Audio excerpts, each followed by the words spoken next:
Carta aos Filipenses, capítulo 3, versículo 20 e 21. A nossa cidadania, porém, está nos céus, de onde esperamos ansiosamente um Salvador, o Senhor Jesus Cristo. Pelo poder que o capacita a colocar todas as coisas debaixo do seu domínio, ele transformará os nossos corpos humilhados para serem semelhantes ao seu corpo glorioso. Olá, eu sou Reinaldo Camacho e esse é o podcast Tocou-me. O Cidadão do Céu.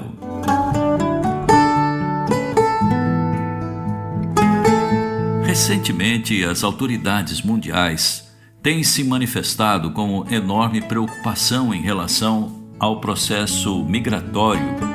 O fenômeno da migração no mundo, dos 7 bilhões de habitantes do planeta, 3% são migrantes internacionais.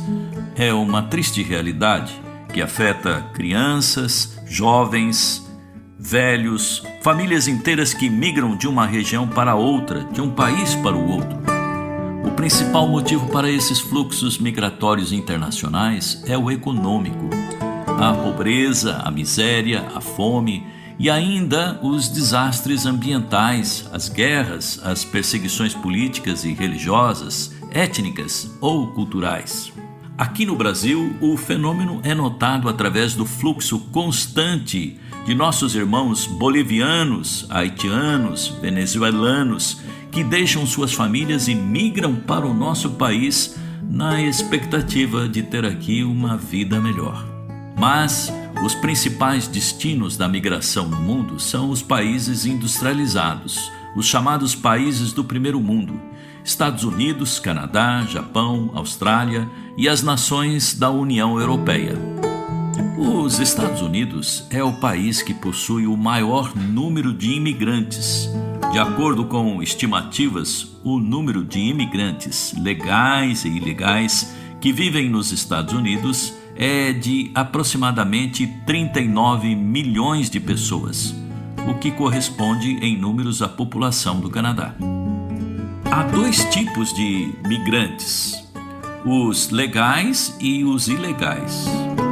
Grande parte dos que tentam a cidadania americana estão na categoria de imigrantes ilegais, que arriscam cruzar a fronteira dos Estados Unidos com o México.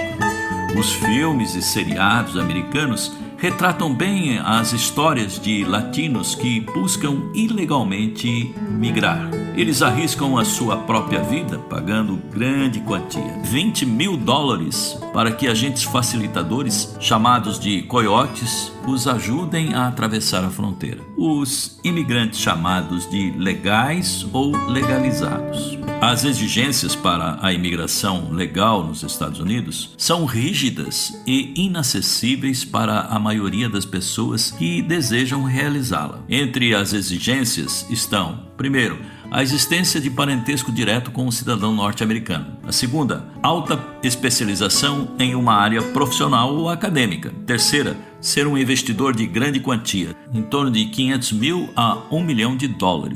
E a quarta, ser um empreendedor que gere emprego no país. Mas isso não é tudo. Para se tornar um cidadão norte-americano legalizado, você precisa ainda preencher certos requisitos e passar por outras etapas. Entre esses requisitos estão lá ter 18 anos de idade, comprovar que tem condições de se manter e que tem moradia fixa, ter bom caráter moral, não ser um criminoso, saber ler, escrever, falar e compreender o inglês básico, ter compreensão da história, da estrutura governamental e da Constituição dos Estados Unidos, ainda submeter-se ao teste e à entrevista de naturalização. E ter muita paciência e aguardar a decisão do Departamento de Imigração.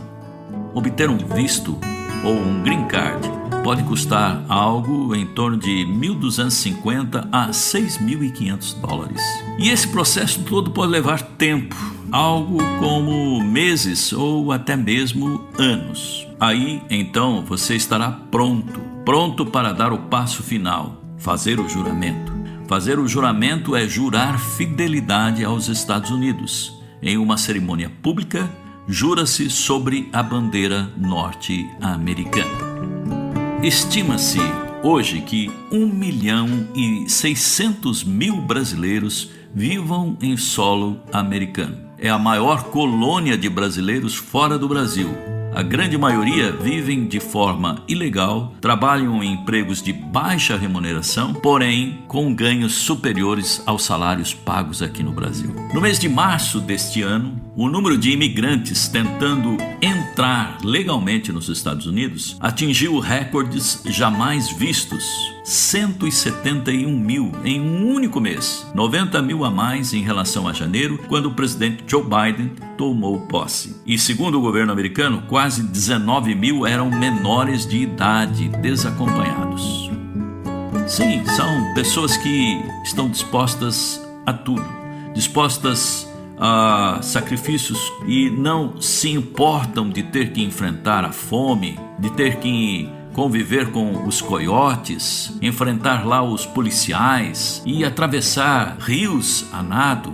Não se importam em correr risco de serem pegos, mortos ou acabarem como vítimas do tráfico de seres humanos que vendem homens e mulheres sequestrados como trabalhadores escravos ou para a prostituição forçada. Sim, eles têm um sonho de um dia alcançar a fronteira e entrarem no país na expectativa de ali construírem o seu novo lar. Ser cidadão do céu é quase o mesmo, mas também muito diferente. É isso que Paulo quer compartilhar com seus leitores que moravam na cidade de Filipos, capital da província romana na Macedônia. Eles entendiam o significado de ser um cidadão romano. Embora vivessem longe da capital, Roma, eles já não eram mais macedônios. Suas vidas eram governadas pelos romanos. Suas escolas seguiam o ensino romano. Sua cultura era romana. Em todos os aspectos, eles eram romanos. Ser um cidadão romano naqueles dias era algo para muitos glorioso. Império Romano era a grande potência mundial da época. Ser cidadão do Império Romano fazia uma enorme diferença. Significava ter privilégios, direitos, respeito. Afinal, eram cidadãos romanos.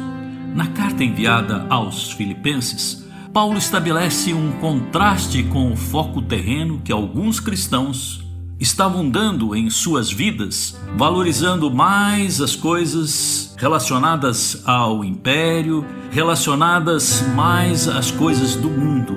Pessoas que depunham contra o evangelho, falsos líderes religiosos, arguíam sobre a liberdade, debatiam sobre assuntos sórdidos que os encaminhavam, os empurravam para a escravidão e a vergonhosa concupiscência. Paulo chama de inimigos da cruz de Cristo. Confiavam mais em suas boas obras, em sua religião, para levá-los ao céu do que na obra consumadora de Cristo na cruz.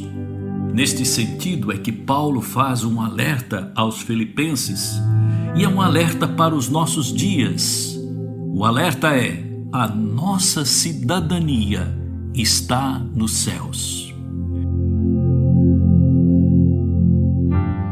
Para ele, o desejo ardente dos cristãos não deveria estar nas coisas terrenas, mas sim naquelas que estão firmadas no mundo celestial, no Salvador, no Senhor Jesus Cristo, conforme Romanos 8, versos 19 a 25.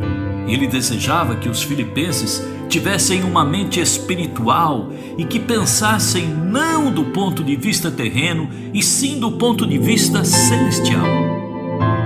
Então, você já pensou sobre esse assunto?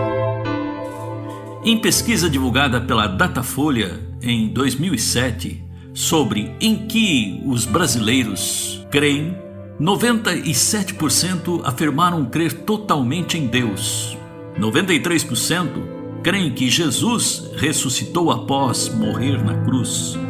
E para 77% creem que o céu existe. Francamente, você já pensou ser um cidadão do céu? Em ter uma mente voltada para as coisas do céu? Quando Paulo escreveu que nossa cidadania está no céu, ele certamente não estava escrevendo para todos os cidadãos de Filipos. Ele entendia que a cidadania romana era altamente valorizada pelos filipenses e considera quanto mais deveria ser a cidadania celestial. Sabe, muitas vezes vivemos nesse mundo achando que ele é tudo e então não conseguimos pensar algo que não faça parte dele, da sua dimensão. Condicionamos nossa vida aqui como se ela fosse para sempre. Mas a verdade é que não é. Sinceramente, você já pensou que tudo aqui é passageiro e que um dia o que hoje faz tanto sentido em nossas vidas, como, por exemplo, bens materiais, posição social, conhecimento humano, isso não existirá? Não é sobre a cidadania terrena que Paulo quer tratar na carta enviada aos moradores cristãos de Filipe, mas é algo maior, é algo mais profundo. Para muitos é surreal pensar que coisas dessa natureza, céu, inferno, Deus, para muita gente não faz sentido algum. Mas eu pergunto, e para você, faz sentido pensar em uma cidadania celestial, ser um cidadão do céu? Na Terra há duas maneiras de se tornar um cidadão, tanto na cultura romana da época de Paulo, quanto em nossa cultura de hoje, o mundo que estamos vivendo. A primeira é ser um cidadão nato. Foi assim que quase todos nós nos tornamos cidadãos brasileiros, nascidos no Brasil, sujeitos aos direitos e deveres, porque nascemos neste país. Automaticamente nos tornamos cidadãos deste país. Mas o que o apóstolo Paulo desejava chamar a atenção dos filipenses é que nenhum de nós é um cidadão nato quando se trata da nossa cidadania no céu. Tornar-se um cidadão do céu é diferente de ser um cidadão romano ou um cidadão dos Estados Unidos ou de qualquer outro país. Veja, seu nascimento terrestre não o torna um cidadão do céu. Ter nascido de pais cristãos não o torna um cidadão celestial. Ser criado de forma honesta e honrada não o torna um cidadão do céu. Ser pessoa bondosa, sincera, amorosa, piedosa, generosa é muito bom e você deve ser assim mesmo, mas não é suficiente para você ser um cidadão do céu. Você me entende?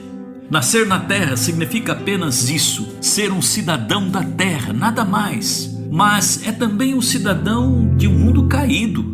Em uma outra carta de Paulo aos Efésios, no capítulo 2, versos 1 e 2, ele assim descreve a nossa cidadania natural, ou seja, a nossa cidadania de origem. Vocês estavam mortos em suas transgressões e pecados, nos quais costumavam viver quando seguiam a presente ordem deste mundo e o príncipe do poder do ar, o espírito que agora está atuando nos que vivem na desobediência. De fato, por sermos pecadores, nascemos naturalmente no reino das trevas e com um estigma, com a marca do pecado, governado pelo príncipe do poder desse mundo caído, inimigo da cruz de Cristo. Sim, essas pessoas podem ser boas pessoas, mesmo assim estão nesta condição de pecadores. Podem ser altamente educadas, ricas, bem-sucedidas e populares, mas no final estão na mesma condição, pecadores. Infelizmente, ser um cidadão da terra o torna um pecador, o que obviamente significa que você está sob a autoridade do governo do pecado. E estar sob o domínio do pecado pode levar você a ter um coração e uma mente sombria e viver uma vida de pecado. São pessoas governadas por sua própria natureza humana, pessoas que se encaminham para a destruição, pessoas que no final das contas não serão um cidadão do céu. Mas então, como posso me tornar um cidadão do céu? Há outra maneira de me tornar um cidadão do céu? Sim. Do mesmo modo que posso me tornar um cidadão de outro país, eu também posso me tornar um cidadão do céu. A segunda maneira é me tornando um cidadão naturalizado. Esse é um grupo de pessoas que também nasceram cidadãos da terra, mas pela graça e misericórdia de Deus, nasceram de novo, foram alcançados, tornaram-se cidadãos do céu. Os nascidos de novo vivem como estrangeiros em uma terra estranha, mas buscam a cidadania diferente deste mundo. Os Estados Unidos é um país estrangeiro para nós, os brasileiros. Somos diferentes dos americanos. Temos o nosso próprio idioma, costumes e padrões de vida totalmente diferentes.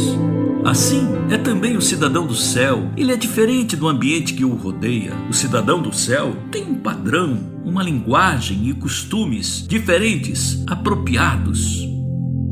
Em um processo de naturalização, o pretendente se compromete em respeitar o país, as fronteiras, o idioma e a cultura da qual deseja se tornar um cidadão. Para se tornar um cidadão do céu, uma pessoa também deve passar por um processo. Embora não haja o requisito pessoal de pagamento pela naturalização, isso não significa que não tenha um alto preço. Foi Jesus na cruz que estabeleceu o principal padrão para nos tornarmos um cidadão naturalizado do céu. Em Efésios capítulo 1, versos 13 e 14, assim diz: Nele, quando vocês ouviram e creram na palavra da verdade, o Evangelho que os salvou, vocês foram selados com o Espírito Santo da promessa, que é a garantia da nossa herança até a redenção daqueles que pertencem a Deus para o louvor da sua glória. Jesus, na verdade, já fez por nós tudo o que precisava ser feito. Jesus nos redimiu. Ele pagou o preço por meio do seu sangue derramado na cruz. E o Espírito Santo nos selou com a garantia de que um dia teremos o nosso verdadeiro lar no céu.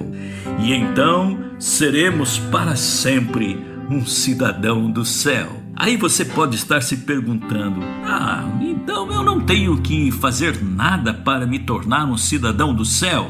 Exatamente nada. Mas tem um detalhe importante e que você não deve ignorar. Deixe-me explicar melhor qual seria esse detalhe. Imagine que uma noiva está prestes a se casar com seu noivo, um homem muito próspero e íntegro. Ela logo irá se tornar uma princesa com todos os mimos que uma mulher pode desejar e querer. Ser amada, valorizada, respeitada. E as núpcias já foram definidas. O convite com o dia marcado para a cerimônia foi enviado aos convidados e a grande festa foi organizada. Cerimonialista, músicos, bolos, docinhos, e o dia chegou.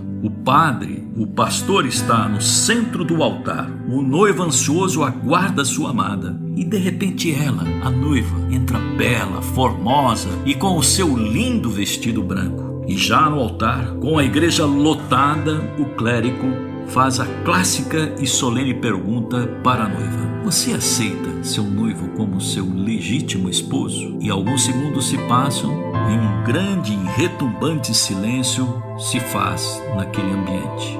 Novamente o homem de Deus, julgando que ela não tenha escutado por causa ali das circunstâncias, nervosismo, ele repete a pergunta novamente: você aceita seu noivo como seu legítimo esposo? E novamente nada se ouve naquele auditório. Mais uma vez, e agora ao olhar de todos os convidados, o clérigo, tomado de pânico, dirige-se novamente à noiva e repete a pergunta: você aceita seu noivo como seu legítimo esposo? E um silêncio sepulcral se faz novamente. Então eu pergunto: você acha que ocorreu ali um casamento? Você acha que ali aconteceu um casamento? A noiva não disse: sim, eu aceito meu noivo como meu legítimo esposo. Houve casamento? Os convidados, os músicos, o cerimonialista, o clérigo, enfim, todos que estavam ali foram tomados de incompreensão. Confusos e perplexos, todos deixam o recinto e vão embora. Pergunto: houve ali um casamento? Não houve casamento. A festa estava programada, os convidados estavam presentes, o noivo estava no altar, mas não houve casamento. E sabe por que não houve casamento? Porque não houve consentimento. A noiva não declarou publicamente que essa era a sua vontade, o seu desejo, que ela estava disposta a viver para sempre com o seu amado, declarar o seu amor eterno. Do mesmo modo, é a nossa situação. Tudo já foi programado, tudo está definitivamente certo, mas ainda falta um ato de vontade, de desejo, de querer. Na verdade, trata-se de um privilégio, uma simples e breve declaração. Sim, eu aceito. A única coisa que temos que fazer é consentir. Mas é muito mais do que apenas um consentimento intelectual. Devemos estar dispostos a confiar completamente na obra consumadora de Jesus como a única maneira possível de nós nos tornarmos cidadãos do céu. E então, devemos entregar o controle de nossa vida a Ele, permitir que Ele seja o Senhor de nossa vida.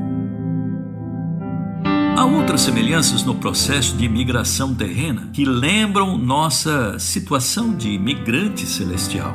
Uma delas é a fronteira. Todo imigrante, para migrar para outro país, precisa se aproximar da fronteira, mas é mais do que isso, precisa atravessar a fronteira.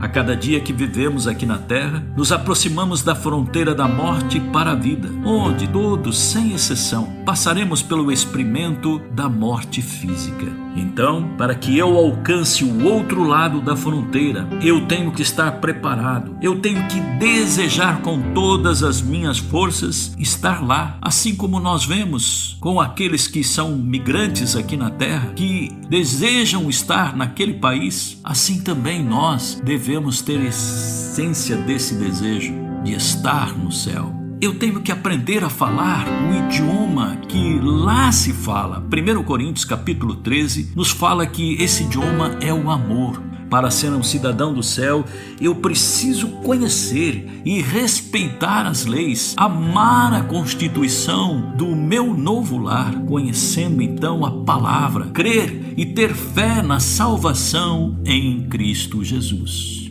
Sim, há aqui um alerta que chega aos nossos dias. Vivemos em um mundo que pode nos fazer tropeçar e cair, um mundo pecaminoso e egoísta, e nos adaptamos inconscientemente a ele. Amamos o materialismo, amamos o prazer, amamos o prestígio, amamos a paixão, a posse, a posição social. Portanto, não se esqueça, meu amigo, minha amiga, de que este mundo tenebroso, caótico e devastado pelo pecado não é a nossa casa. Muitas pessoas nessa vida pensam que esta é a única vida que têm para viver e farão naturalmente tudo o que as faz sentir bem, sem se preocupar com as consequências. Para elas, não existe outra vida. Amar o mundo significa amar o sistema de valores do mundo. Infelizmente, muitos cristãos na atualidade amam o sistema de valores do mundo mais do que amam a Deus. Sabe o motivo pelo qual muitas vezes não somos bons exemplos para os outros? É porque esquecemos que fomos criados para sermos cidadãos do céu. Aqueles que mantêm suas mentes em assuntos terrenos acabarão perdendo a sua fé em Jesus. E se isso acontecer, eles descobrirão que seu destino é a perdição eterna, conforme Filipenses capítulo 1, versículo 19. Se você quer ser um cidadão do céu, amigo de Deus, precisa se preocupar com o que Ele se preocupa e parar de se importar com as coisas às quais Ele não se importa. Concentre-se nos assuntos celestiais. Guarde as bênçãos que estão fora deste mundo, bênçãos que Jesus nos prometeu. Priorize as coisas celestiais mais do que as coisas terrenas. Veja tudo aqui na terra de uma perspectiva não terrena, mas sim celestial. Valorize o que Deus valoriza. Obedeça às leis do céu. Renda-se ao senhorio de Jesus Cristo e permita que a palavra de Deus seja uma autoridade final enquanto você caminha e espera o retorno de Jesus Cristo. A nossa cidadania está nos céus. Nós somos cidadãos do céu. Antes de encerrar, gostaria de agradecer a você que, entre milhões de podcasters, escolheu o nosso para ouvir. Obrigado! Se você gostou e achou relevante a mensagem que você acaba de ouvir, eu quero lhe pedir duas coisas. Primeiro, assine a nossa playlist. Isso será um incentivo para continuarmos produzindo mensagens como essa que você acabou de ouvir. 2. Compartilhe agora esse podcast com os seus familiares, amigos e pessoas que estão precisando de uma palavra de boas novas. Ficamos aqui agradecidos pelo carinho da sua audiência. Obrigado a você que tem nos apoiado com palavras e orações. Desejo a todos muita paz, amor e a presença de Deus em suas vidas. Shalom Adonai.